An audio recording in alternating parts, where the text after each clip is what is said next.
As many people know, a lot of the energy intensity in buildings over the last several years has been reduced through innovations in lighting with the advent of LED lighting technologies. And so really one of the biggest opportunities existing in the marketplace is the efficiency related to the air side. Buildings use a lot of outside air that has to be conditioned, heated, cooled, and moved with large fans.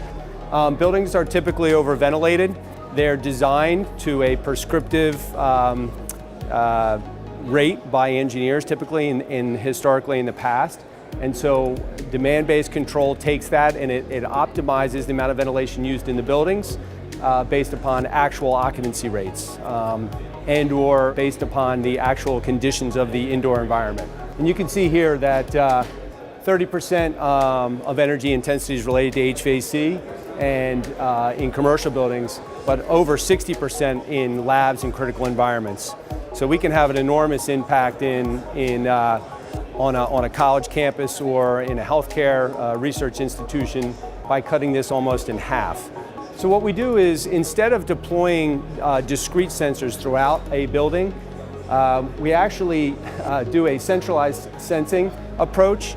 And so we can utilize high-grade industrial type sensors, and we actually bring the air samples to those, and we then can maintain the efficiency of that system over the life cycle of the building.